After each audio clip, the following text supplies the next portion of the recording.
我哋而家有足夠。Members, we have a quorum. The meeting is now called to order.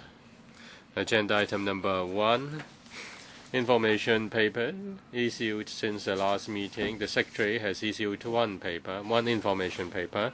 I believe you have a copy. Any queries? If not, then we move on. Items for discussion at the next meeting. Our next regular meeting will discuss with the heads of bureaus concerning the relevant policy measures within announced in the policy address. At the next meeting, it was scheduled on the 26th of January in the morning, but the head of the bureau is on overseas visit. So I propose to change it to the 2nd of February from 4:30 to 6:30 p.m., which is a Monday. The clerk will issue the notice later. Any queries? Agenda item number 3. Incorporating in local legislation the latest standards of International Maritime Organization. Let us invite officials into the room first.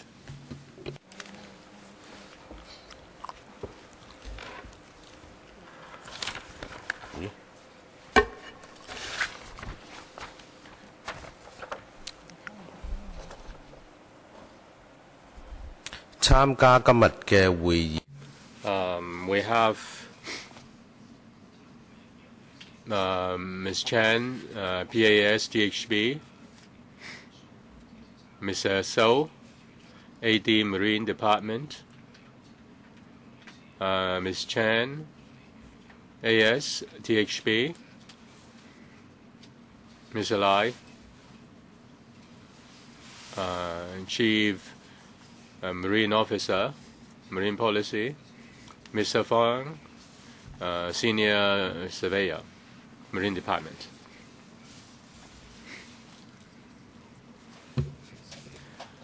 Would the officials introduce the paper, please? Thank you, Chairman.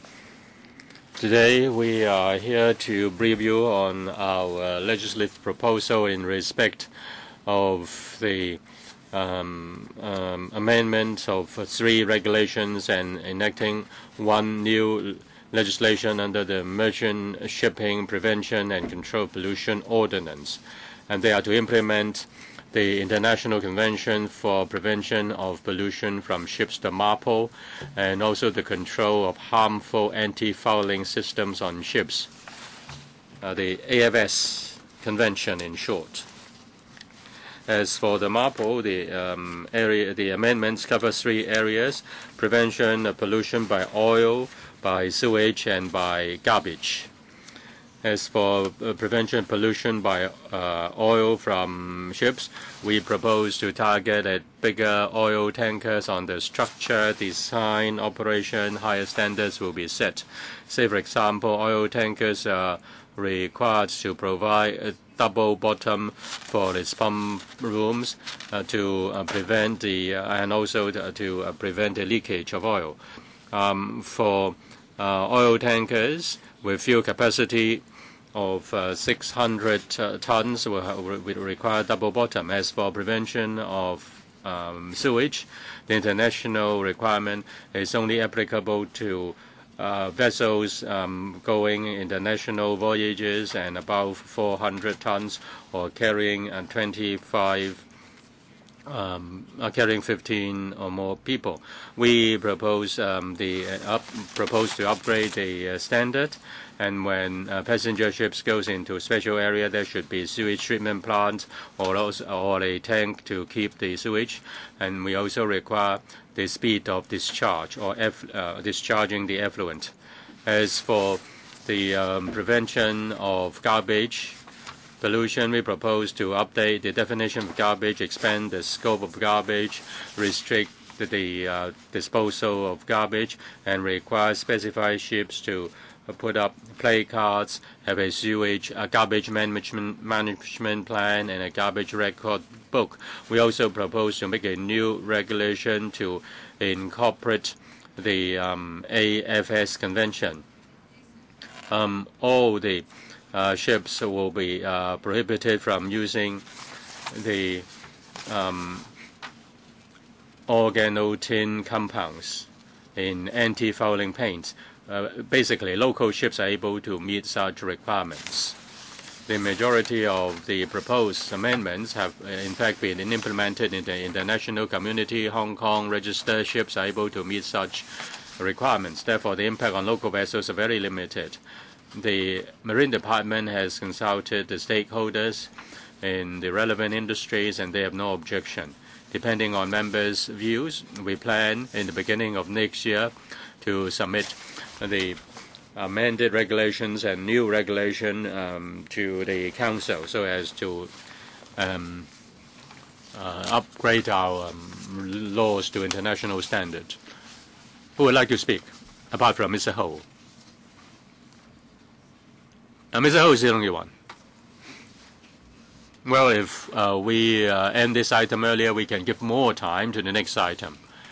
Who else would like to ask questions? 4 minutes. Mr. Ho. Thank you, Chairman. Now, the proposal is to amend the law in order to meet international convention standards.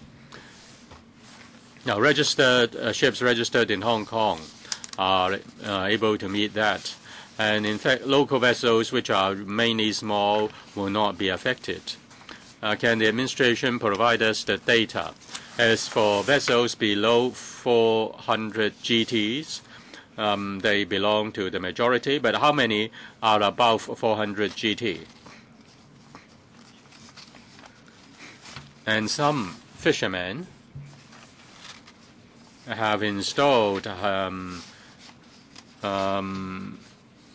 hygienic measures. Now, the law also affects all ships in terms of discharge of effluent. Can more publicity be done before the implementation? As for registered ships, there are more than 2,200. The majority of them are more than 400 GTs, and they have to comply with the requirements of the international conventions if they travel on international voyage. Our proposal concerning the garbage regulation, we require the 400 GT vessels 400 GT or above to keep a record book. That will affect about 830 vessels, and over 10,000 will not be affected. What about paragraph D?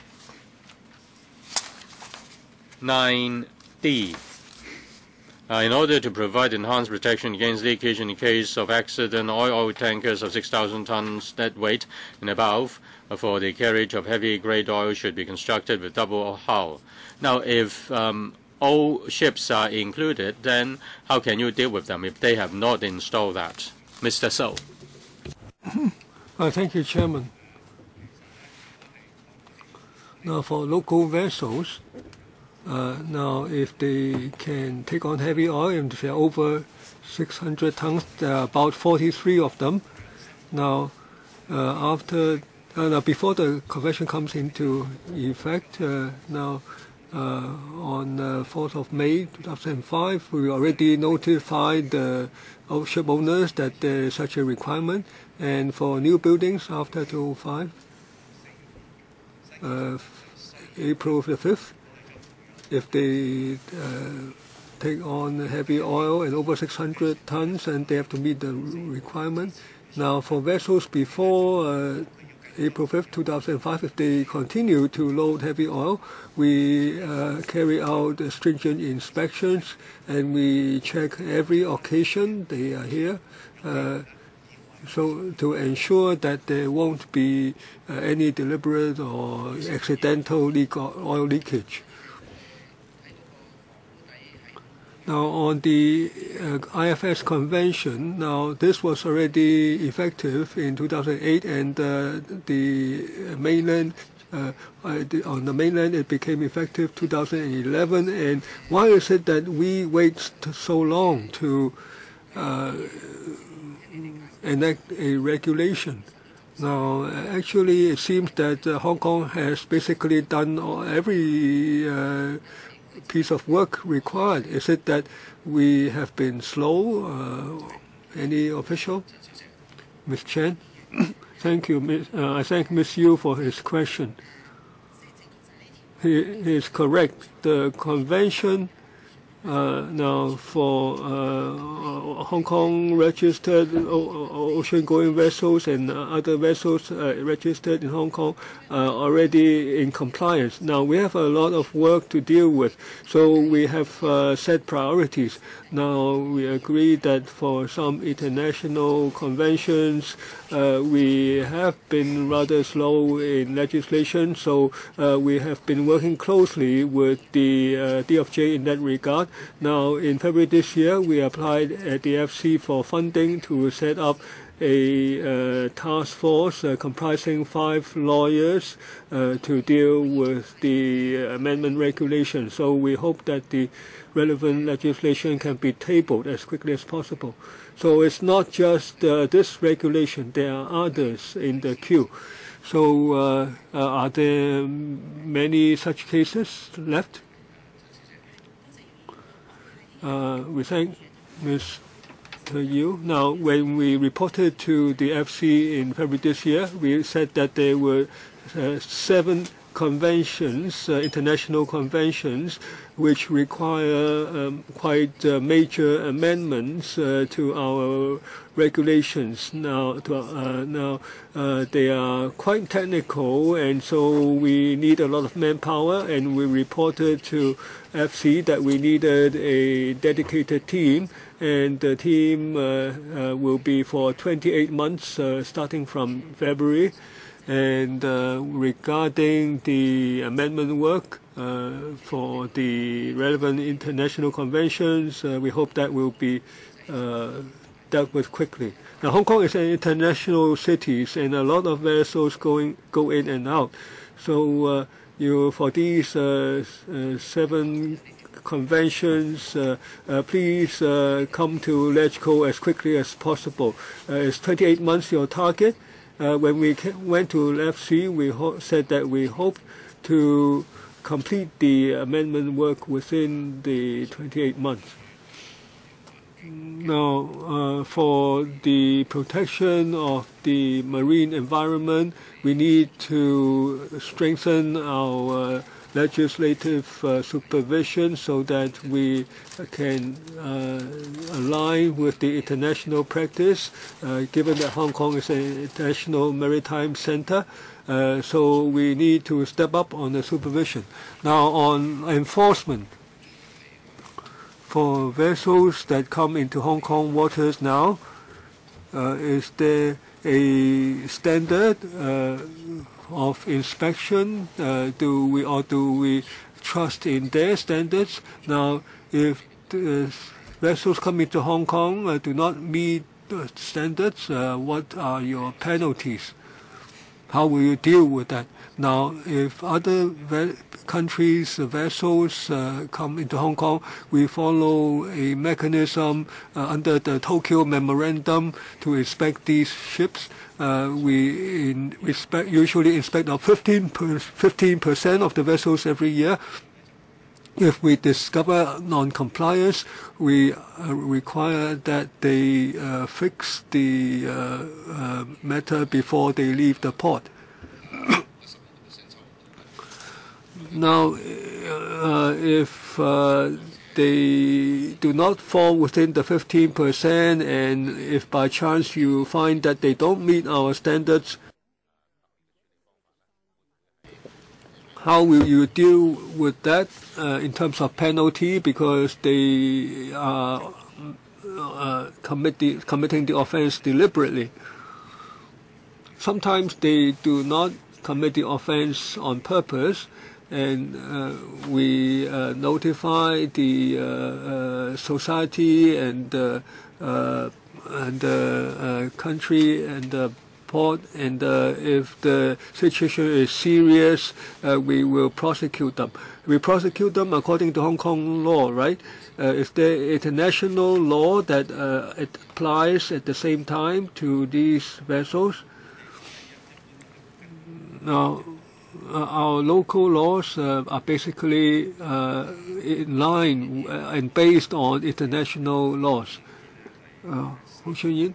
Now, in Part 3, the Annex 5, 13C, now vessels over a certain length, there must be placards 12 meters or more displaying the notification to crew. Now, there are quite a lot of vessels over in Hong Kong over 12 meters. Now, there are quite a lot of fishermen and so on, and every year the AFCD goes into the districts to tell people about the legislation passed. So please work with the AFCD closely. Don't wait till late. Try to do it well ahead of implementation so that they are well prepared. Any other questions from members? If not, do we support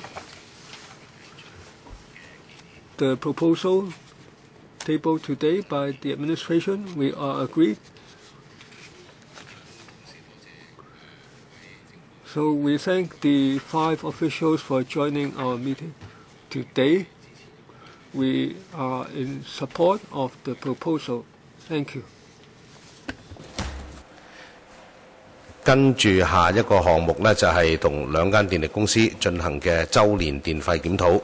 咁首先我哋請有關嘅官員同埋電力公司嘅代表呢入嚟呢個會議室。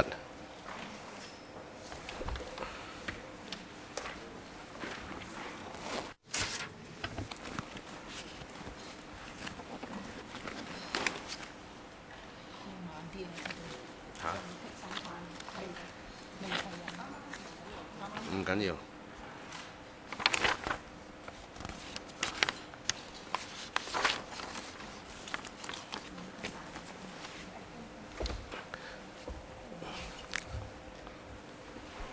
有可能我哋要等。Maybe we have to wait a couple of minutes because we are ahead of schedule and they are walking over.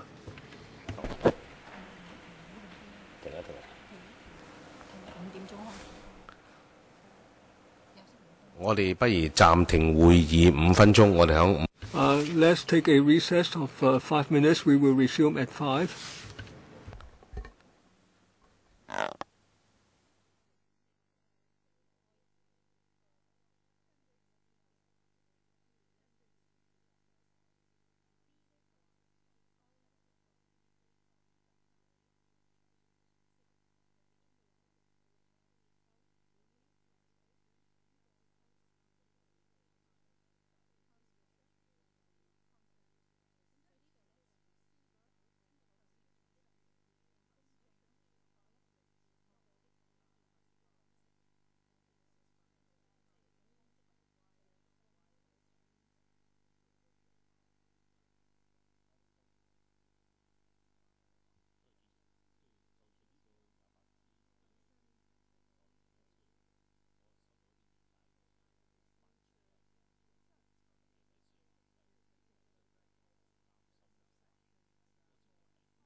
Right, let us continue our meeting. May I welcome the Secretary for Environment and also the colleagues from the Environment Bureau and also the representatives of the two power companies. You have the name list in front of you, so I'm not going to introduce them one by one.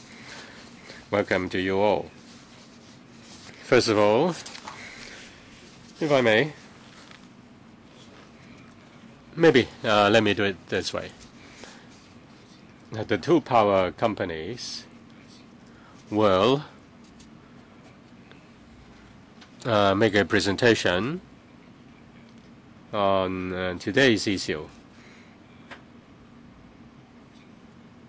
First of all, I'd like to ask whether the administration have anything to say. If not, then the representatives of the two power companies, please speak on the annual tariff reviews. First, the HEC, please. Thank you, Chairman.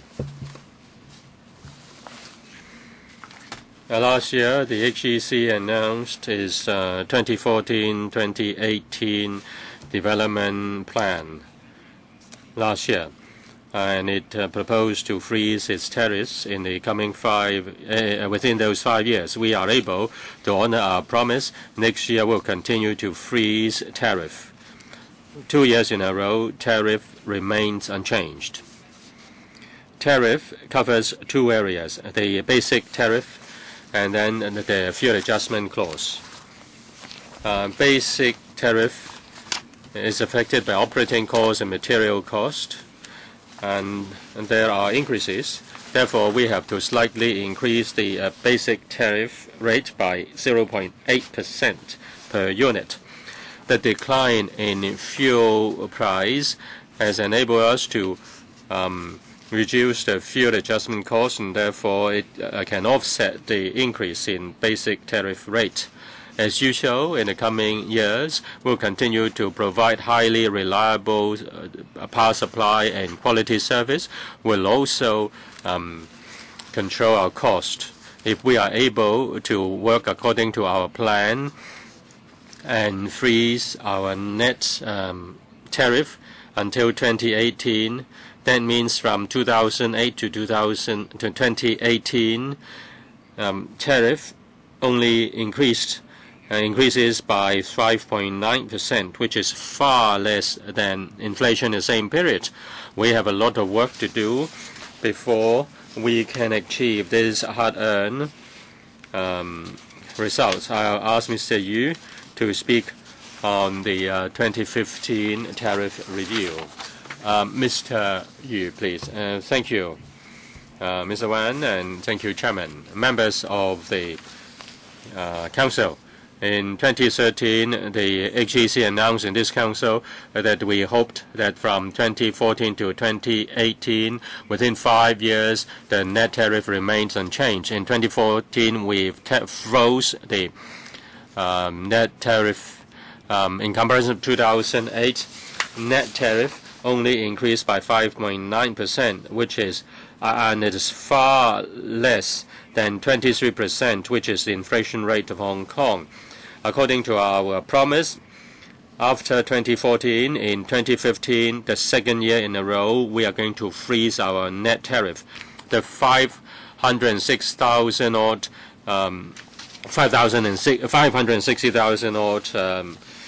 accounts will have the net tariff frozen. We are to provide a reliable power supply and at a reasonable price so that certainty can be provided. Despite the uncertainties in the national arena, we will adopt a practical and realistic approach, and we will follow our plan, and we hope to freeze tariff until 2018. Within 10 years' time, the net tariff increase will be maintained at 5.9%.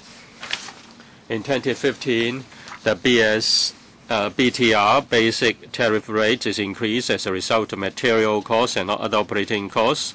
It will be upward adjusted by 0.8 cents, but the decline in fuel price enables us to reduce the fuel adjustment, and therefore the net price is the same. whether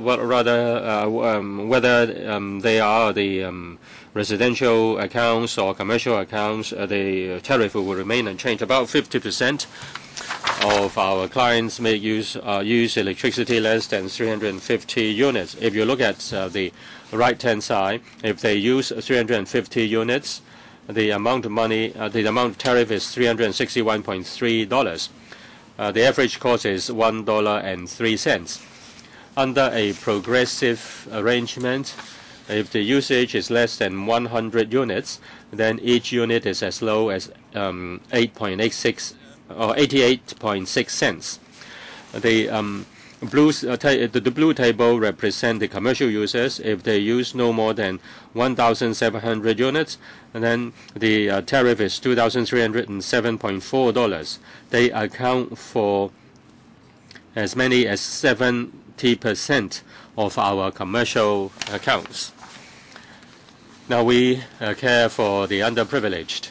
We will provide concession to the following eligible persons, including the elderly, the single-parent families, the disabled, and the unemployed. The first 200 units will have a 40% discount. If you refer to the table below, the clients who use 100 units or less, they pay $35.5 per month. That is, one unit is just 35.5 cents. Even if they use 200 units, then the unit cost is only 38.7 cents. Our average cost is 134 cents. So they are paying 70% less than the cost. To promote energy efficiency, starting from June, we introduced the Smart Power Fund. This is a matching grant arrangement to enable residential buildings to enhance energy efficiency. We injected money into the fund. We have approved the first 6 applications. The fund will operate until 2018. Will welcome eligible buildings to make their applications within the coming years. As for other educational activities, they include the Smart Power campaign. We provide 25 months record of power usage. We provide free energy audit to encourage people to save power. And the tariff bill only accounts for 1.77% of the total family expenditure. The majority of the citizens can afford this quality service. In comparison with other major cities, our tariff is very competitive. If you can look at this chart, Sydney, New York, the residential users are 200 times of ours, and the tariff of Macau is about 30% higher than ours. If we continue to freeze tariff to 2018 in the coming few years, the expected tariff differential between us and these cities will be widened further. Please refer to this chart. As for overseas markets which have been open for many years, such as Australia, the UK, and Singapore, the tariffs have been increasing and fluctuating. Say Australia, which is in the green line, they make use of locally mined coal to generate power, but the tariffs for residential accounts increased by more than by nearly 90%, and in UK about 40% increase. Under the SCA in Hong Kong, we can make use of our stability system. Even we have increased the use of LNG of natural gas by more than 100%. Our tariff is still lower than these places. Now our tariff is reasonably stable, and also our reliability is maintained for at the level of 99.999% over 17 years. In 2013-14, in the World Competitiveness Report, Hong Kong's electricity supply is #1 in terms of quality in the world. Since 2000, 2012, we are among the top 3. We keep on upgrading our quality of service. We have obtained 18 or more world-class quality service. They can call our emergency center if they have any problem, and we pick up the phone within 5 minutes, which is less than the within 5 seconds, which is shorter than the 9-second pledge. And also our emission standard. We are able to meet emission standard. Our Lama plant's emission has been reduced substantially by 40 to 90%. We will continue to make use of existing generation units, and we will meet the administration's requirement until 2019. This is my report. We will continue to freeze the tariff next year. I now invite the representative of the CLP to introduce their paper. So who would like to speak from the CLP? Mr. Pon. Thank you, Chairman. Good afternoon, members of the Council. First of all, I will speak generally on tariff next year, and then I will report to members what we have done in the past 12 months to relieve the pressure on tariff. And my colleague, Mr. Low, will speak on the tariff next year.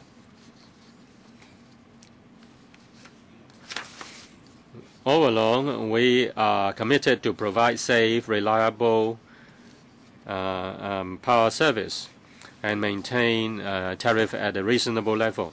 We also comply with the government's environmental policy. In 2015, the average tariff adjustment will be less than inflation. This year, we will continue to provide energy-saving rebates to low users. 36% of residential accounts and 44% of small business accounts will not face any tariff increase 3 years in a row. There may even be a slight decrease. The administration's policy is that starting from 2015, emission control will be substantially tightened. We have to make use of more natural gas for generation, and that will increase our fuel costs. The average increase in tariff is 3.1% on average. Actually, our colleagues did a lot of work this year. We tried to minimize the pressure on tariffs. We adopted various measures to reduce our fuel expenses. Firstly, we tried to use the Yansheng gas, which are of low cost. Secondly, we tried to use low emission coal. Thirdly, we import additional nuclear energy from Daya Bay. Fourthly, we raised the performance of our plants and emission equipment. These measures reduced our use for the more expensive west to east natural gas, and we have controlled all the costs, and we try to reduce the fuel cost increase. And now my colleague Mr. Low will continue to explain to you. Mr. Low. Thank you, Chairman. Now, the basic tariff for 2015 will be reduced by 1.2 cents to 87.2 cents, because next year we will use more natural gas that affects the fuel expense. The fuel cross charge will rise to 27 cents, rising from 22.4%. Overall, the increase is 3.1%. That is $1.14.2. And through our energy rebates, 36% of residential accounts and 44% of small business accounts will have no cost increase for 3 years, and they may even have a slight downward adjustment.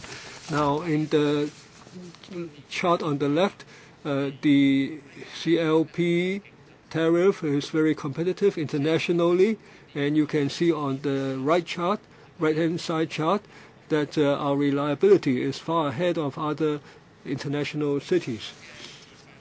Now, Hong Kong's tariffs for is only 1.6% of household expenditure, according to survey. Now, if you look at the red line in this chart, now the basic tariff for 2015 is lower than that in 1998, and the average tariff adjustment is mainly due to a rise in fuel cost. And the rise in fuel cost has to do with the emission limit and cost of the fuel. Now, on the emission standards, now, as we know, starting 2015, the power companies' emission upper limits have been based on the natural gas plants. Now, on the left, you can see that CLP owns 80% of the natural gas fired plant. So we shouldered most of the cost increase due to the use of natural gas. Now, in 2015, the upper limit for CLP, you can see in the middle chart, will be sharply reduced by 35 to 60%. Now, because of this low emission, we need to use more natural gas. In 2015, we expect to use almost double the amount of natural gas compared to earlier. So our fuel cost will increase by 50%. Next, we come to the fuel cost. Now, to achieve the reduction in emission next year, we have to double our consumption of natural gas. Now, in the chart on the left, you can see that the consumption of natural gas 2015 compared to 2011 is almost double. And the blue part is the Yanshan natural gas that we have been using. It's drying up, so we have to get new source that is west to rail, west to east line 2, and this is more expensive than the Yanshan gas. And you can see on the right hand side chart, because of that we consume more natural gas and we have to use more expensive natural gas. So our total fuel cost next year will rise by $5 billion. Now, from 14 to 15, there will be an increase of $5 billion. Our total fuel cost in 2015, that will be $15.5 billion. Now, this is already after the various measures adopted by us to reduce the consumption of natural gas. Now, you can see that over the past 10 years, there have been major fluctuations in national fuel costs. We know we cannot control these fluctuations, but what we can do is that within what we can control, we try to reduce the expenditure on fuel. As Sapun mentioned, we adopted various measures to reduce the fuel expenditure. We try to use the cheaper Yanshan gas. We try to use low-emission coal as much as possible. We import more nuclear energy from Daya Bay. We raise the performance of our plant and emission reduction equipment. And all these measures will reduce the amount of natural gas to be consumed next year. And we also carefully control all the cost categories. And recently there have been a fall in fuel costs, so we can use the surplus in the fuel cost account to reduce the overall to alleviate the overall cost increase, tariff increase, so that we has to keep the tariff increase below inflation. Now you can see that the FCA at the end of 2014 that will be $2.18 billion, and the second bar is that we expect 28.8 billion, and then next year we expect that it will be 15.45 billion if we use most of that surplus to reduce the amount for 2015. We will be able to alleviate the pressure on the tariff. That's the purpose of the FCA. Now that is that we don't make any money from that. We don't profit from that. It's actually on the amount expended. So we know that it's not easy to generate electricity. So we hope that we can persuade people to save energy. So we develop many tools to help our clients to save energy, and we also educate our young consumers to adopt energy-saving lifestyles. And here you see in the upper left-hand corner, we apply behavior science to help our clients to save energy. This is the first in Asia, and we have achieved very good effects. And in July, we used shareholders' funds to introduced the Green Warrior, green education website and reward scheme, and we have already subsidized the first building, and there are about 20 applications under assessment. And we have been working with the Tung Wah Group of Hospitals for Green Campus, and we have these online games to teach primary school students to guide them towards a green lifestyle, starting from when they are in primary school. And we also understand that in our society there are people who need help but may not benefit from existing social welfare measures. So we join the social welfare organizations and volunteers and so on to adopt concrete measures to help them. And so we have been working in Hong Kong for 113 years. We've done this without a lot of fanfare. We have been very professional.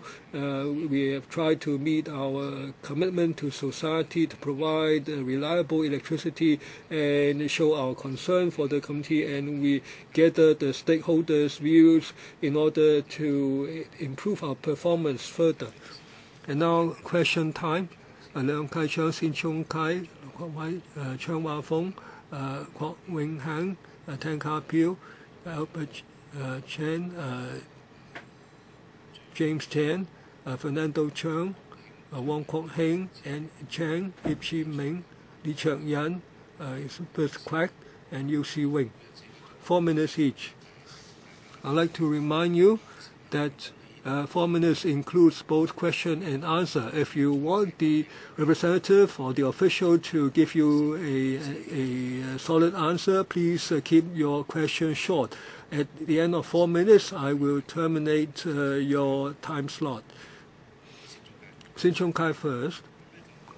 Thank you, Chairman. Now, HEC is good. It doesn't raise the tariff.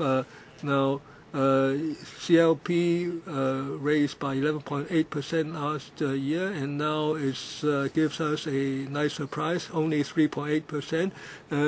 But in the next few years, there's still pressure on tariffs because of the higher cost of the west to east gas cost. Now, maybe we sold CLP down the river, signing such an expensive contract, and now the oil price has fallen, and people in the West are talking about deflation. So I'd like to ask the CLP and then the Secretary. Now at CLP, you have identified your plan. Now, will you benefit from the fall in fuel costs? Maybe not in next year, but perhaps in the next couple of years, perhaps. Oil price has fallen so much. If you continue to use the WP2 gas, is so expensive. Now, secondly, for the Secretary, world oil price has fallen so much. Can you get CLP and HEC to review their scheme of control agreements or contracts? So that because they say they lose money. Now, CLP, the impact of the lower fuel costs on your costs, Mr. Loh?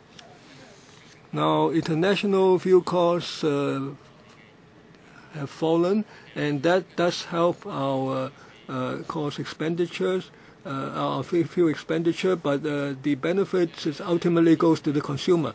Now, the coal price decrease has already eased some of our pressure on cost increases. But next year we have to meet higher emissions standards. So our need for natural gas is almost doubled. That caused us to sharply increase our fuel expenditure. We will pay close attention to the trend in international fuel costs. We try to get the most competitive, cost-competitive energy sources. Now the WP2 price is partly fixed, and part of it is linked to the oil price. If oil price is on a long-term falling trend, it will also cause our gas price to fall. Now, because it's on an actual expenditure basis, if the oil price do fall in the long term, the benefits will go to the consumer. The Secretary? The Secretary, you are going to respond? No, Mr. Loh already said that the WP2 contract was already signed, but within the contract, part of the price is tied to the international oil price. So if the international oil price falls, then there will be a positive impact on the WEP2 cost. Now, the Yansheng natural gas consumption is falling. We need to find new sources. If oil prices keep low, this will be helpful in the future. So, Wai Kong, I'd like to ask CLP. Now, right now, on Daya Bay Nuclear Energy, I know that CLP uses about 80%. Now, can you increase the percentage? How does the cost compare with natural gas? If we increase the supply, the percentage from Daya Bay, is that possible? And will that reduce the cost? And recently, some Consumer Society released a report on the market, and there's a figure therein. I don't know whether it's accurate. It said that the reserve power of the capacity of the two power companies is as high as 45%. Now it seems higher than the previous figure I have in. In the UK it's 20%. And your profit is tied to your assets. So some people say you should reduce the reserve capacity so as to reduce the profits and lower the tariffs. I hope the two power companies can address these points. The CLP first. concerning these two questions. Chairman, I thank Mr. Low for his question. We originally talked about 70% of Daya Bay, and now we add 10% more. That is to bring relief to our cost pressure. And that's the initiative we have taken on our own. The additional 10% more is higher, has cost us more in comparison with the old contract. But this is at the expense of Guangdong, so we cannot disclose the details. But it is definitely cheaper than the generation by gas from the WEP2. As for the reserve capacity in 2014 is only 26%. That's in line with the 20 to 35% recommended by the International Energy Association. Now we have large generation units, and we also have generation units which cannot be operated over a long period of time. Say, for example, the water storage, water storage function and unit, and also the Penny's Bay unit.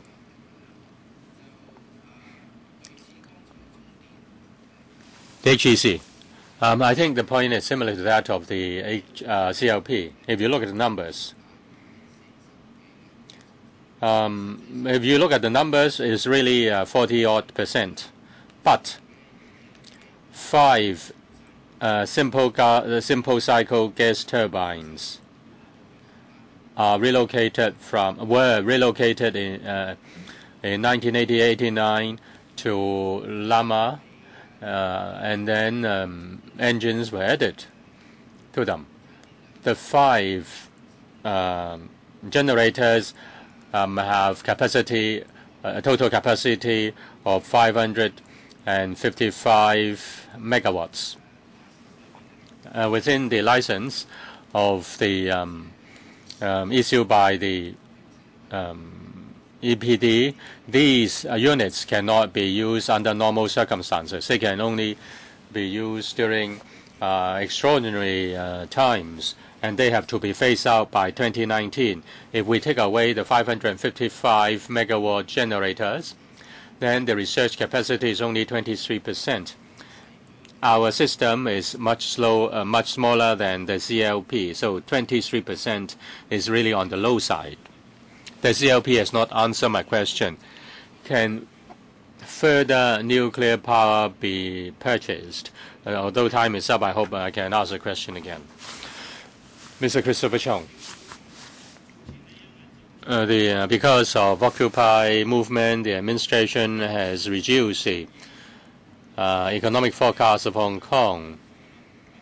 And external circumstances are also not favorable. Is the electricity forecast, electricity demand forecast, the result of taking into account all these factors?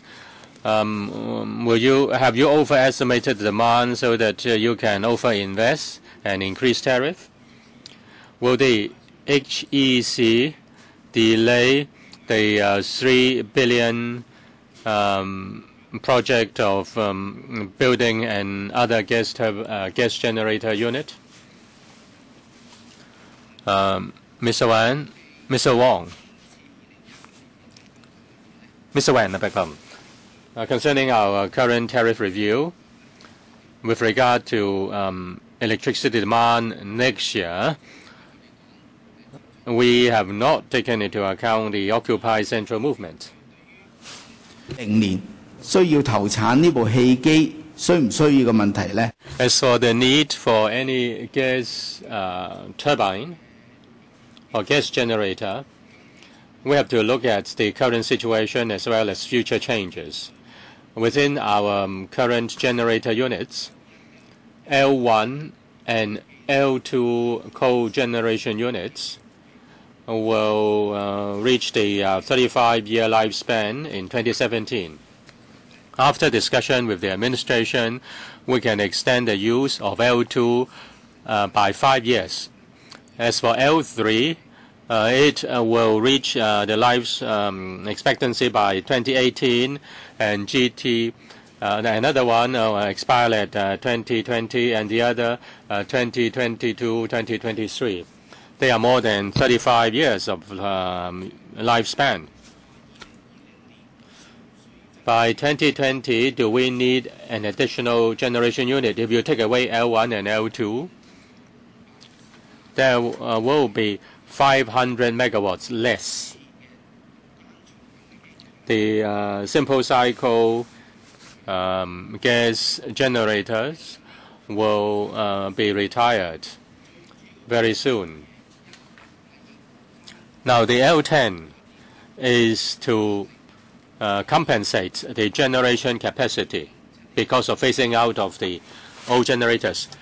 And the GT will have to be retired in 2020. Without this L10, we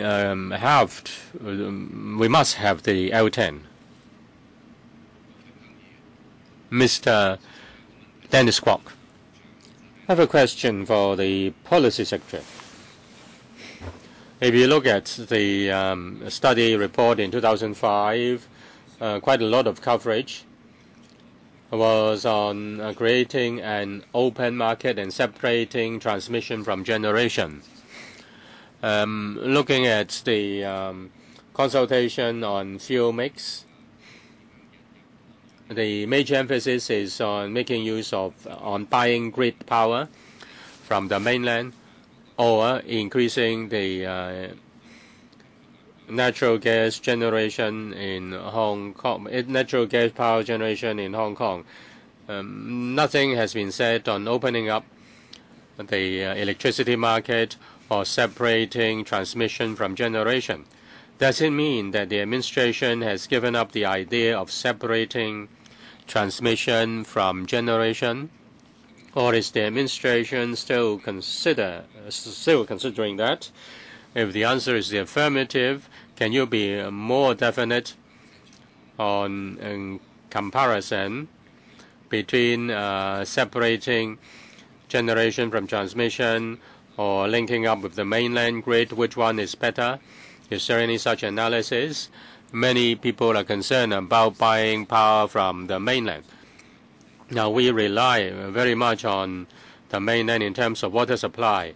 And do we want to go along that direction on power supply? Many people are worried. The Secretary. Thank you, Chairman. Thank you, Mr. Kwok, for the question. Concerning the fuel mix consultation, we hinted that we will conduct a comprehensive consultation and discussion on our electricity market. That covers what is said by Mr. Kwok. As for grid connection with the mainland, buying grid power from the mainland, the consultation, during the consultation, there were 80,000 odd submissions. The mainstream idea is that it is better to deal with the issue locally. That's the mainstream. Such ideas will be consolidated, and we are going to discuss with you the regulation of the electricity market upon the completion of the SCA. With regard to opening the electricity market and separating transmission from generation, is the administration still considering that? I cannot be more specific on the details. Concerning these issues, the community has been discussing that over the years, and it will be dealt with in the overall review of the electricity market. The administration can be said to have an open mind, and we'll discuss with you on all these issues. I have not heard you very clearly. Mr. Wong, do you say that the majority view is in favor of dealing with the issue locally instead of connecting to the grid and mainland? I can put it this way. There are a lot of views which prefer dealing with matter locally, but there are also views which prefer considering the linking up of the transmission grid. Dr. Fernando Cheung, Chairman, in answering Mr. Kwok's question, the Secretary says that he has an open mind. He is still studying that, or the administration is still studying that. Now, this is very important to our future development. You are now reviewing the regulation of 2 power companies. The Consumer Council has issued a report saying that the electricity market should be reformed, the source of power generation should be open, the grid should also be open, and that includes legislation, getting back the control, and also regulating the connection charges. If we do not conduct any study, then we are losing time. That's my worry. Thus, the administration has a certain inclination. Should there be any direction? Is there any direction which you want to share with us? Now, the quality of service is good. Now, we have a high reliability of power supply. In comparison with other international cities, our tariff is not significantly higher. But we know that tariff can be cheaper because we are densely populated and the efficiency of power supply is higher than other cities which are much bigger than us. Can we be more efficient? Now, your position, the administration's position, is very important. I hope the administration can speak on this, at least, with regard to the suggestion of, or recommendations of the Consumer Council. In terms of demand management, you have a position. The 2 power companies have overestimated fuel prices.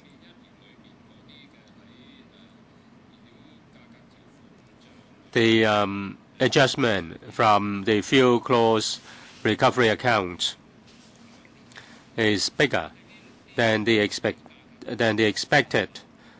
value by the 2 power companies. Because of this, higher estimates, will you reflect it in the tariff, and therefore there shouldn't be any tariff increase in particular with regard to the CLP?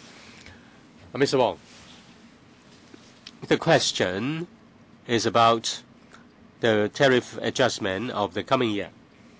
The member is concerned about the development of the electricity market. We are working on this, but I cannot be specific on the details. Next year, in the first half of next year, we will produce a comprehensive document on the administration's position and also the direction that will address the members' questions. And recently, the Consumer Council's report has pointed out certain directions, has given certain recommendations. But the report has certain limitations. In fact, this report can stimulate a lot of discussions. Our consultation document will incorporate different views in the community, including the views of the Consumer Council. Such views will be suitably reflected in our document. Thank you, Chairman. Now, I'd like to ask about CLP. Now, you increase the tariff. You say that you have to use more natural gas, which is expensive. In the past few months, we keep seeing in the news that Brent crude has fallen through now $60. Now, when you try to forecast the total fuel cost of some $15 billion in the next year, what's the basis? You say WP2 gas is expensive, but that price is based on market and it's floating. Now, so when you import fuel, it's on market basis. So how do you make forecasts on the price? Now, you say that the fuel costs have been very fluctuating. Now, you only show up to January 2014. Now it's November. Nobody expected oil price to fall by so much. So $15.4 billion. Now, will the government revise that estimate? Your estimate might be too high, and you might collect more money from us. Mr. Law? I thank the member for his question. Now, I'd like to clarify one point. CLP very rarely uses oil-fired plants. Mainly, we use natural gas and coal. Now, the coal price drop has already resulted in lower fuel costs for the customers. Now, in 2015, the emission standards are tightened, so we need to consume almost double the amount of natural gas. So even if we buy low emission coal and nuclear energy, our total fuel expense next year will increase by $5 billion. Now, on the WP2 gas price, we did say that part of the price is fixed and part is floating with the oil price. So if oil price falls on a long-term basis, it will help alleviate our total fuel expenditure. And if that indeed occurs, all the benefit will be passed on to clients. Please do not waste my time. The public wants the tariff to be reduced up front. We don't want it to be refunded later. Now, there are several lines for 2015. Now, the coal cost in 2014 November, well, how much was that?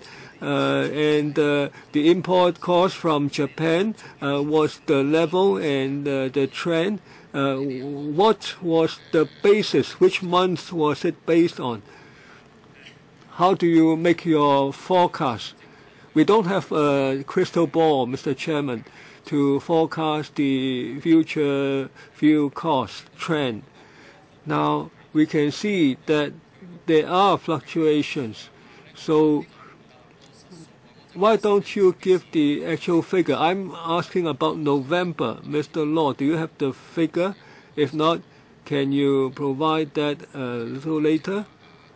Mr. Tang was asking about the cost, the prices in between January and November. Next, Mr. Wong Kwok Heng, Chairman.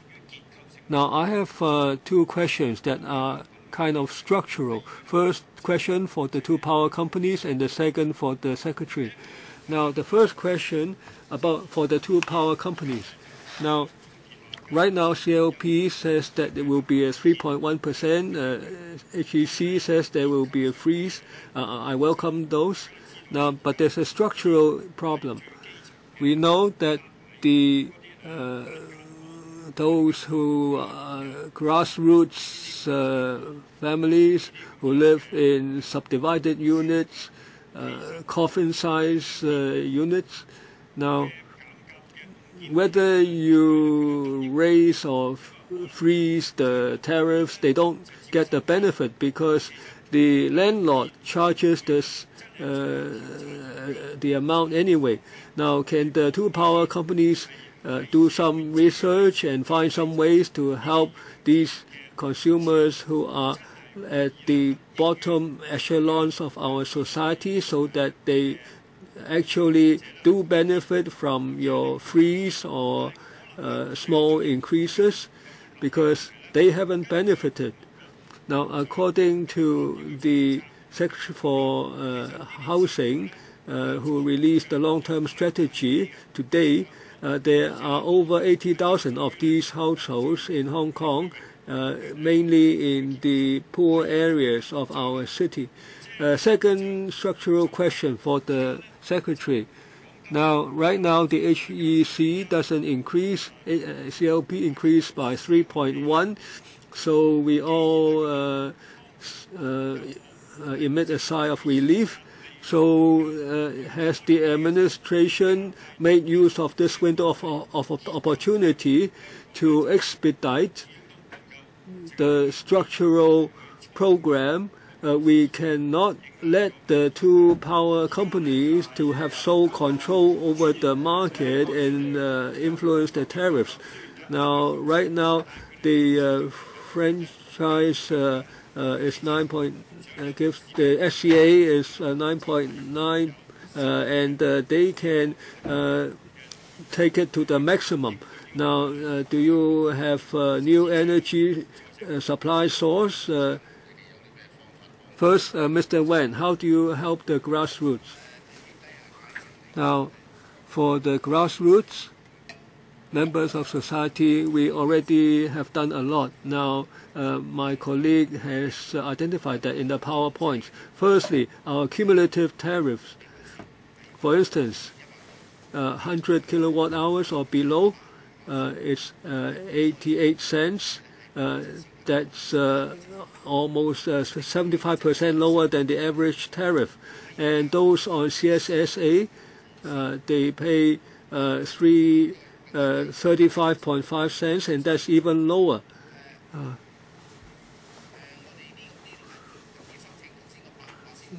Sorry, the 88 cents is not the 35.5%. That's the one that's 70% lower. Sorry, not the 88 cents. Now, for low-income CSSA households, we have done a lot. Now, for those in the subdivided units, we will be glad to explore the question, but when we supply electricity, there is a safety issue. If those units are subdivided from a single residential unit and there is no government department certifying the safety, we have to look into the question of safety-related issue. I'm sorry, 4 minutes. So CLP will not be able to answer. Try to shorten your question. Mr. Leung Kai-chiang? Now, every year, when it comes to tariff reviews, there is always this question. Please try to give a good answer. Now, especially for CLP, on page 12 in your document, it says one way to improve the situation is to use the cheaper Yansheng gas source. Now, that source might exhaust in a few years, and you now say you use WEP2 gas, and you, I believe, you just swallow the fuel price, and you don't have any room to bargain. And I see that long term you have the flexibility to identify other gas sources apart from WEP2 if you use natural gas. So for WEP2, maybe you signed the contract already. Now, you haven't been able to answer this question, which I ask every year. Now, for the natural gas contract, is there a provision allowing you to buy natural gas from other sources, or is it that because of political/commercial considerations, you have to swallow the WEP2 gas cost? Mr. Law or is it Mr. Poon? Chairman. Now, in 2008, the CLP signed a memorandum of understanding under Hong Kong policy. We have 3 gas sources. WEP2 is the only one that can supply in time to meet the 2015 emission targets, and the other 2 sources, a new natural gas depot in Shenzhen, and then there's also the third option involving South China Sea source, and we are also exploring other sources. For instance, a floating natural gas station on a vessel, on a ship. Now we are trying to explore these options. If they are feasible, we don't necessarily have to limit ourselves to WEP2. On this floating storage measure, now I understand that Singapore has already done so because the fuel mix is mainly natural gas, I believe. Now, perhaps Mr. Wong Kam Sing can answer this question. Your bureau now on this floating natural gas storage facility, will you try to build it as quickly as possible, which I think is the best way? Now, just now Mr. Poon mentioned, apart from WEP2, there are 2 other possibilities. One is South China Sea, and the other is a LNG station in Shenzhen that's being built. We haven't received the detailed information from CLP regarding the floating storage measure. Once we receive it, we will be glad to talk about it more, and we will study the impact on the tariff.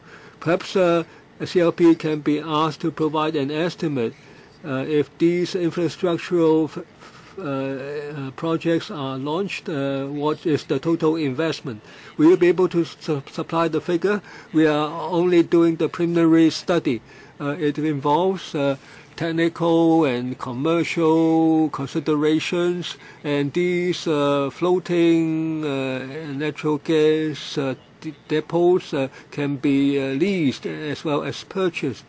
So there are avenues to explore. Yip Chi Ming, the Consumers Council released a report on the electricity market in Hong Kong, and it says that if the fuel costs increase, ultimately the consumers will bear the cost, so the power companies have no incentive to find cheaper sources. So I'd like to ask the power companies, when you seek to find power sources, will you shop around, or is it that you don't have much choice? Now, I'd like to ask the companies, how can you ensure that you will not overburden the public? And also the report said that there are small-scale plants, and they asked the power companies to open up the pipeline to supply the gas. Now, can you tell us whether there's this possibility? PL 即係九龍嗰邊 CLP Kowloon side. 考慮晒 CLP. That's why I asked Mr. Poon. Thank you, Mr. Yik, for the question. The CLP understands people's concerns. We put our clients' interests first. We do not cease in looking for fuels with competitive prices.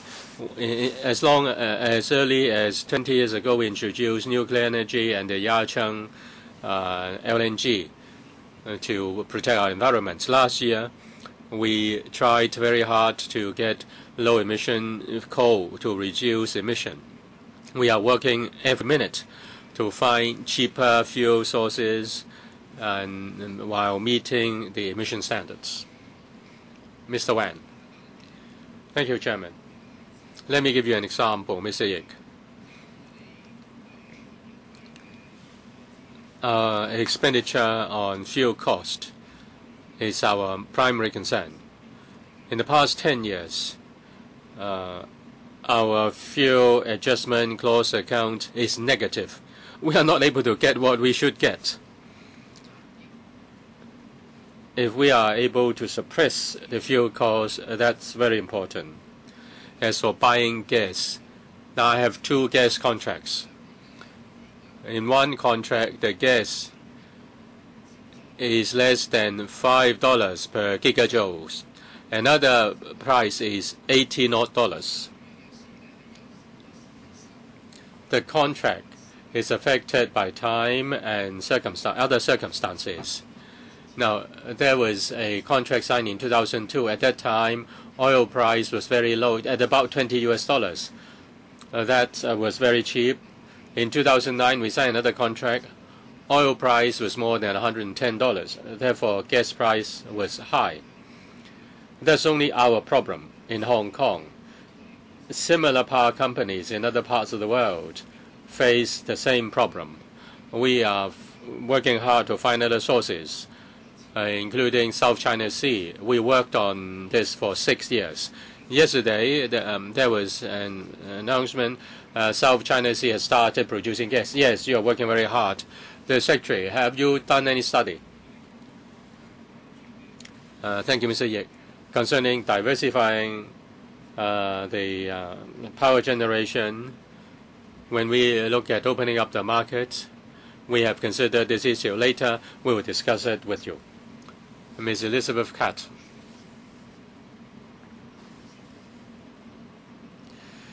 Thank you, Chairman. Many people say that the Yacheng oil gas field has not been exploited. Should the CLP and HEC reduce tariff because the price are cheaper. The price of Yacheng is cheaper. Some are concerned that the power companies are just charging according to the future. They put the money in the fuel stability fund, tariff stability fund. I just want to know how much money have they put into the tariff stability fund. Mr. Wan. Thank you, Chairman. Thank you, the member. Thank you to the member. The Tariff Stabilization Fund, as far as this one is concerned, at the end of last year, the balance was very small. Next to zero. Very small. We have to clarify this. Now, the fuel clause charge goes to fuel clause recovery account, not to the Tariff Stabilization Fund. Our fuel clause recovery account was nearly zero last year. Now, in fact, that last year was our best performance. I said every year it was in a negative to the tune of hundreds of millions of dollars. Now, you are not going to increase tariff. How much money have you put into the Tariff Stabilization Fund? This is not a deliberate act by us. At the end of the year, when we square the accounts, if there is any surplus, that will be put into the fund. The coal coal price is cheap, but gas price is not cheap. We'll have about $500 million at in the fuel clause recovery account. We only know that at the end of the year. That is our forecast. Ms. Clark's question. To answer Ms. Clark's question, the major pressure is that in 2015 we have to change our fuel mix. To meet the emission cap, we need to increase our gas generation by 100%.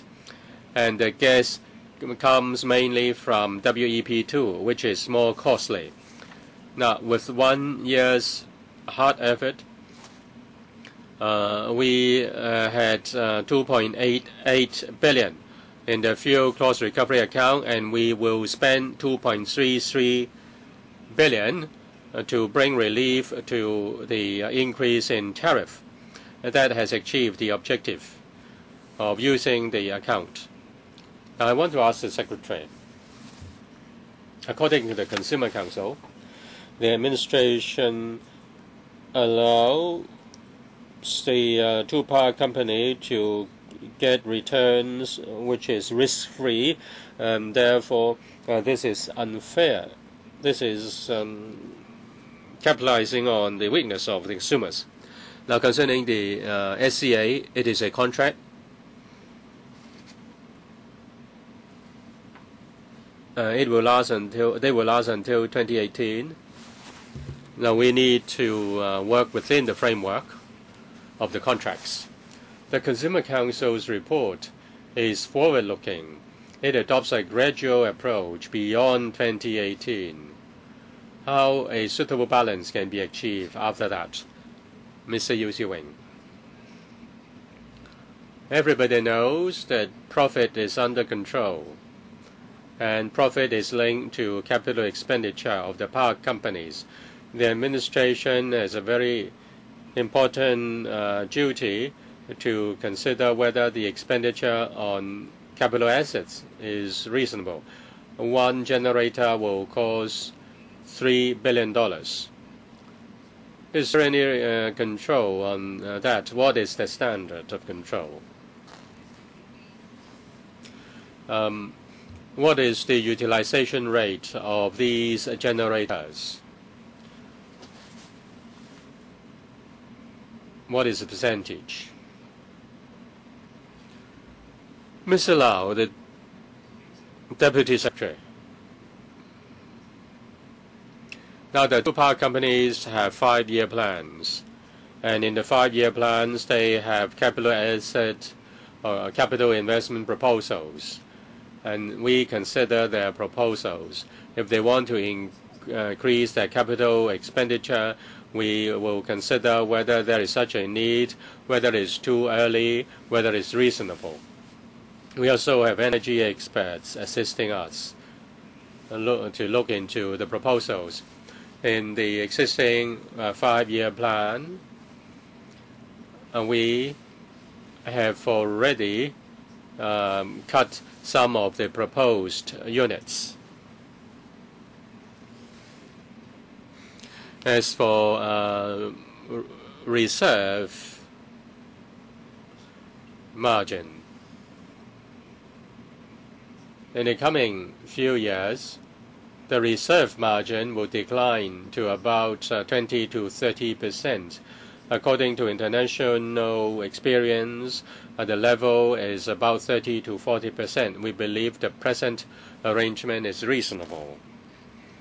Chairman, according to their explanation, they have given advice to cut the units. How many units have been cut in the past few years, and what is the response of the power companies? Why they recommend to increase and you propose to cut? The Secretary, in the coming few years, some generation units will have to be scrapped, about 3 of them. Within the 5-year plan, we've only approved 1 unit, and therefore the reserve margin can be reduced to 20 to 30%. That one each for the two power companies? No, for all of them. How can you be 1 unit for 2 of them?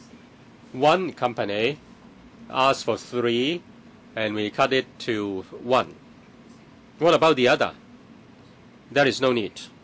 The other company doesn't have the need. So you ask to cut 2 units. Do they agree? They need our approval. We approve 1.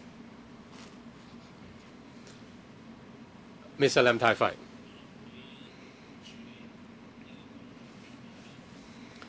With regard to managing public expectation, the CLP is more sophisticated than the SARG.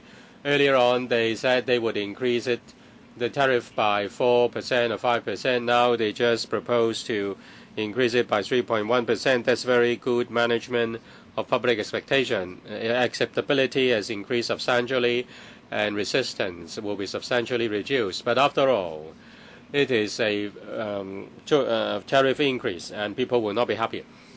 Now, assuming that the CLP doesn't increase that 3.1%, how much will the reduction in revenue on the part of the CLP? In 2015, what is the expected profit earned by the to be earned by the CLP? Now this time, you bring down the pressure, or you reduce the pressure on tariff increase by making use of the fuel adjustment clause account. Among $2.88 billion, you take $2.33 billion to bring relief, but there is a balance of $500 million. In 2015-16, you cannot make use of this trick because the balance is smaller. So will the tariff increase in 2016 be higher, very much higher? You mentioned reliability. We need reliability. Now you say you outcompete other countries, but you are lagging far behind the situation in Singapore. When will your reliability exceed Singapore? I refer to the CLP. Mr. Pon, let me answer the question, Mr. Chairman. Thank you, Mr. Lam.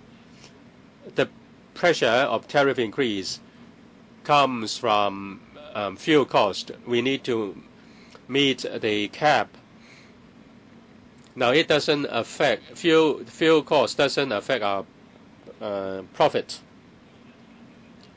Now, that's not my question, Chairman. If you don't increase the tariff by 3.1%, what will be the reduction in your revenue? It will certainly affect your revenue. How much will be reduced? How much profit will you earn in 2015? If we don't add the 3.1%, then there will be 1.3 billion less. What's the expected profit in 2015? You must have a forecast because you're a listed company.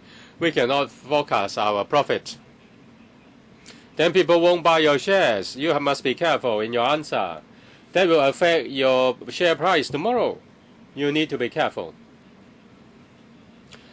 There must be a projection of your profit in 2015.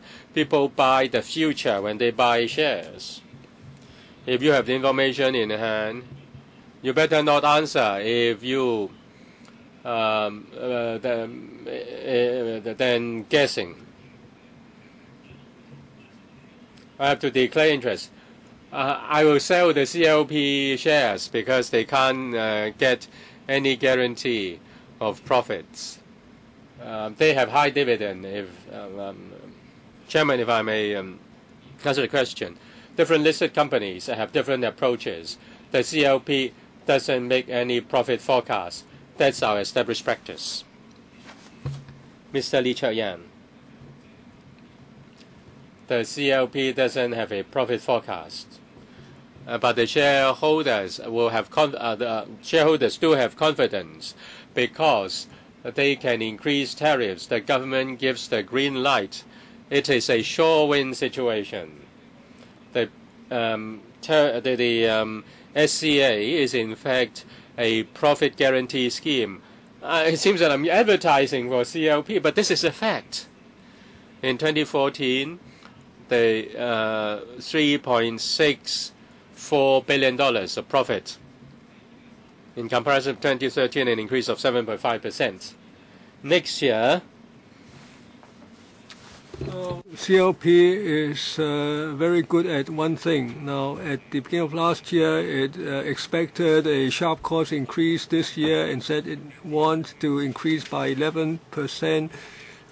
And then we find that the world fuel cost, world oil price has fallen, and then your fuel clause FCA has fallen. So you made a very bad forecast. So the 3.1% increase is not necessary, because by the way they make the estimates, you will get back the 3.1%.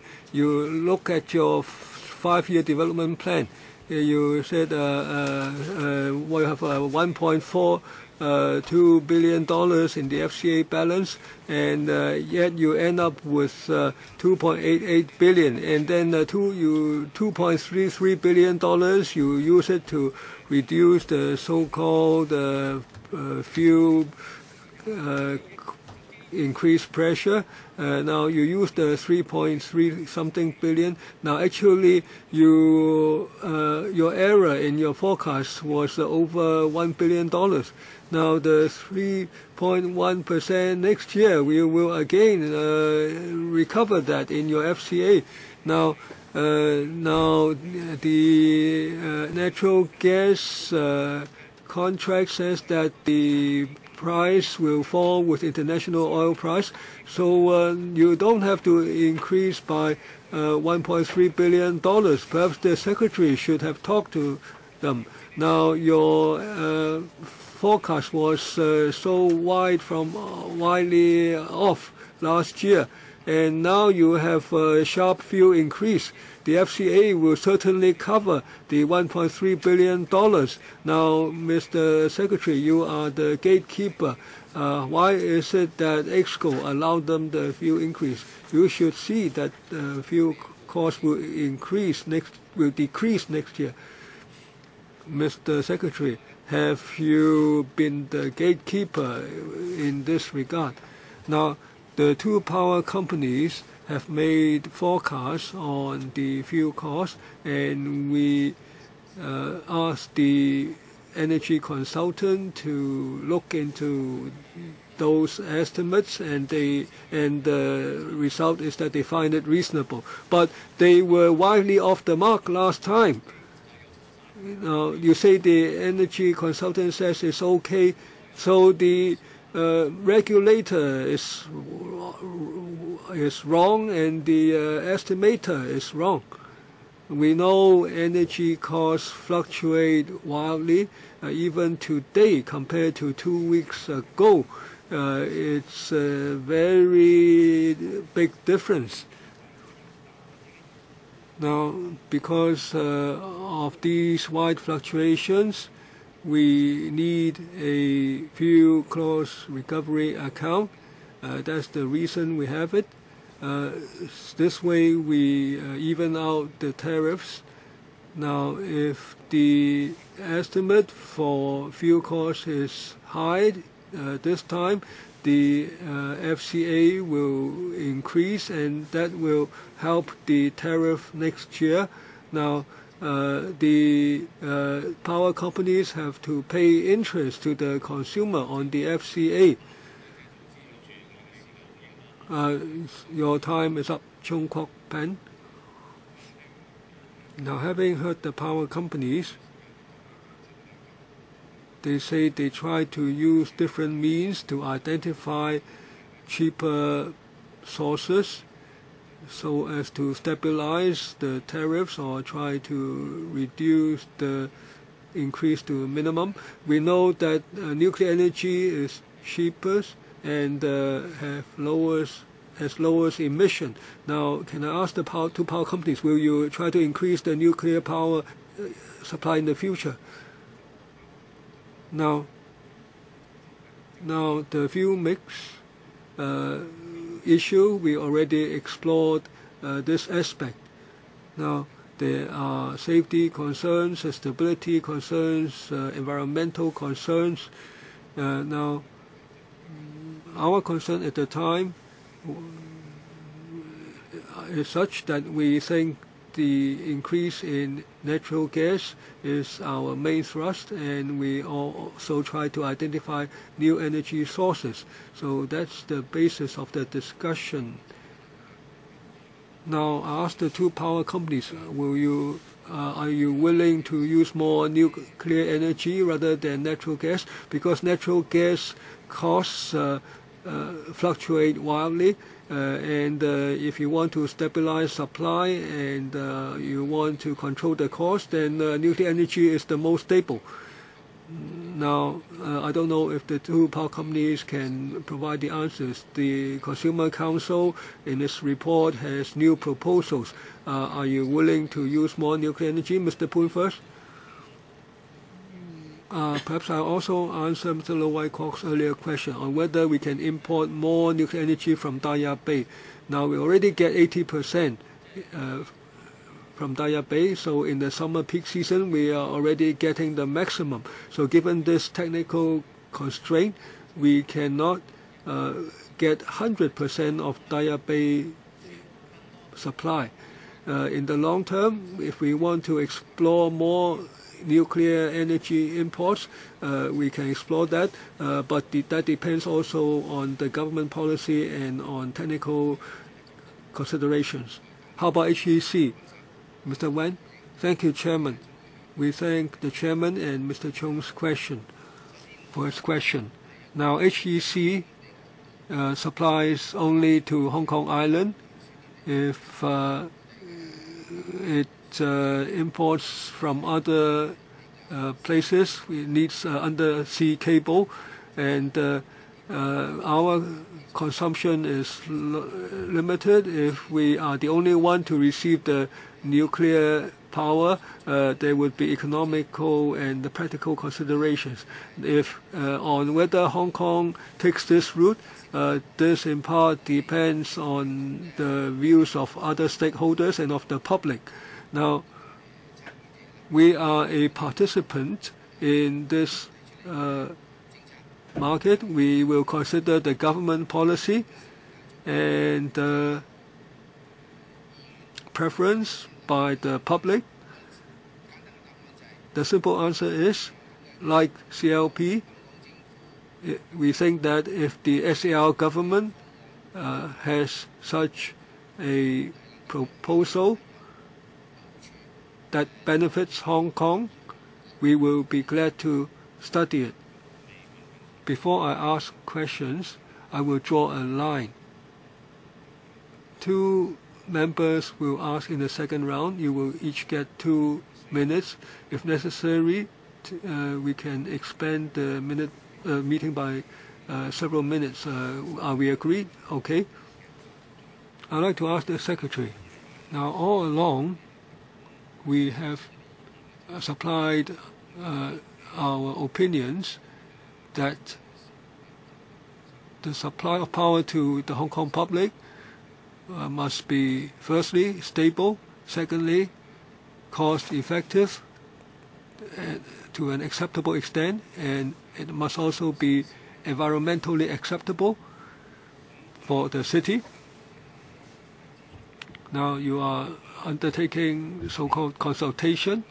Now we very much hope that the forthcoming report will meet with the public's aspirations, and on cost effectiveness, it must be achievable for the two power companies. Now we see that this year both power companies, as a result of downward adjustment in fuel prices, especially coal prices, HEC doesn't have to raise the tariff, and CLP sharply reduced the scheduled increase. Now, so fuel price has major impact on the tariffs for the public. Now of course, they say the power companies say that it doesn't really affect the profits because the fuel cost is on expenditure basis. Now on the power mix, on the source mix, can you be more flexible? Say how many percent is coal? Now, and the two power companies have different approaches with regard to nuclear power. One imports, but the other doesn't. Now, can we be more flexible here? Now, because right now the environmental standard is relatively fixed. Now, if certain prices fall quickly, then in the power source mix, maybe you can then make an adjustment. Now, I believe you were referring to the consultation last time. The document says that the percentages therein were approximate. It's not necessarily for 30% forever, say, but we hope to achieve certain targets.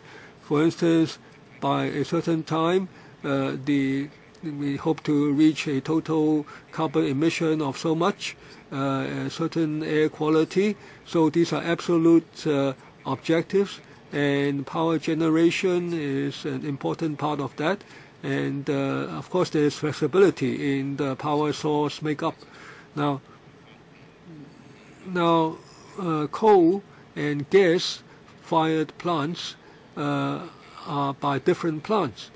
Now, if they purchase or change their plants,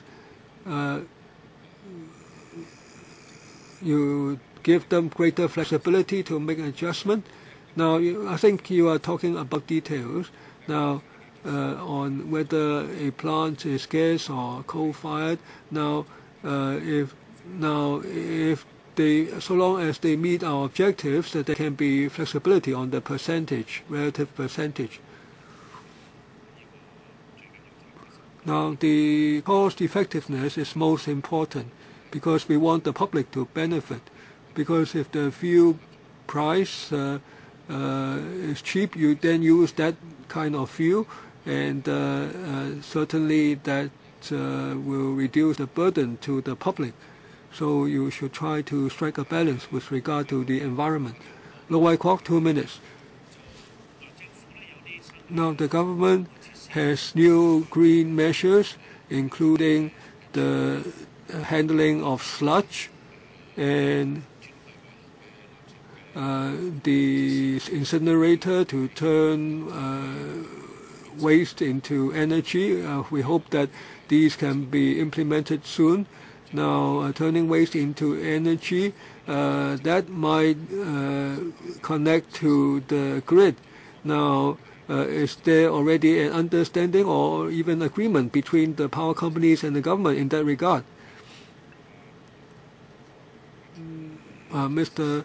Loh is talking about the sludge handling facility in Tuen Mun. Now, according to the current work progress, it should be come into commission in the first half of next year. The surplus electricity will be put on the grid. We already have understanding with the company concerned. Dr. Fernando Cheung. On the FCA, of course, that is to do with the fuel part. Now, the tariff stabilization fund, that depends on the operation of the two companies. If they make profits above a certain level, then it would be put into the tariff stabilization fund. Now for CLP, the TSF will decrease because the operational costs have increased sharply. Now the per kilowatt hour operating costs increased by 3.8 cents. Now of course you say that includes depreciation. Is it, or is it that the operating cost is so high you haven't controlled your costs, so you have to make use of the stabilization fund, TSF, and eventually the fund might be at zero, and then the increase in operating costs will be shouldered entirely by the public. And this situation is more serious in the case of CLP. Is it that you have fallen short in your cost controls? 羅生。 Mr. Law.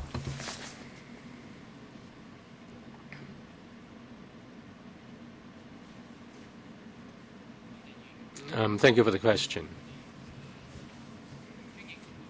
As for operating cost, we are very careful in controlling operating cost on a very low level. In 2014-15 to 2014 to 2015, in 2014 rather, and that is a legal fee returned to us, so the basis has become smaller. In 2015, the expenditure on plaster is used to offset the cost, because in 2015 the use of coal will be reduced, and then the sale of plaster, the revenue from sale of plaster will decline. But we will continue to reduce our cost, our operating cost. You can see that our power generation plants have been have had their lifespan extended as long as possible. Can I follow up? Now, you have spent 3 minutes. In just 30 seconds. Concerning increase in fuel price in your table, that increase is very substantial. It's 15.6 cents per unit of electricity. In the past, you overestimated fuel costs. Will you have you overestimated it again? Have you overestimated the fuel cost? Every time we do the estimate, we estimate according to the circumstances there and then. Last year, we estimated a number. Now, in fact, our colleagues did a lot of things. We had 4 measures. Not a single measure alone can reduce fuel cost. We worked on it every day. Our colleagues work on it every day in order to cut fuel costs. We do it this year, we do it next year. Finally, I want to ask you, Mr. Wong, concerning the Consumer Council report, there are recommendations, say universities, hospitals can generate their own electricity. Some experts say the recommendation is not practical. Say if a hospital or a university generates its own power, even if they do so, they may still need to rely on the power supply of the 2 power companies. Would there be any problem with that? Say if they generate power and then they link it to the grid, and that may have an adverse impact on the system of the electricity companies. Well, I'm not able to give you a comprehensive reply. The consultation document, which will soon be published, will have more details on that. We know that some overseas cities do have such an arrangement, but Hong Kong is very dense, and the consumption of power is very high. Is that applicable to Hong Kong? And to what extent is it applicable? We will have a detailed discussion on that in the paper. All right. We have asked a lot of questions today, and we still have to await the report before we can have a more detailed answer. Members hope that tariffs can be stable and shouldn't be increased every year, and should be reduced at best. As for fuel price forecasts, And that's our major concern, and we've heard the reply of the two power companies, and you do your best to make the best estimate about the prices in the international market, and therefore it is difficult to have an accurate estimate of fuel prices. I'd like to thank the Secretary and his two assistants and also the representatives of the two power companies for attending our meeting. Once again, thank you. ALB. Do members want to raise anything under ALB? If not, then the meeting is now adjourned. The next meeting is the 2nd of February next year. Thank you.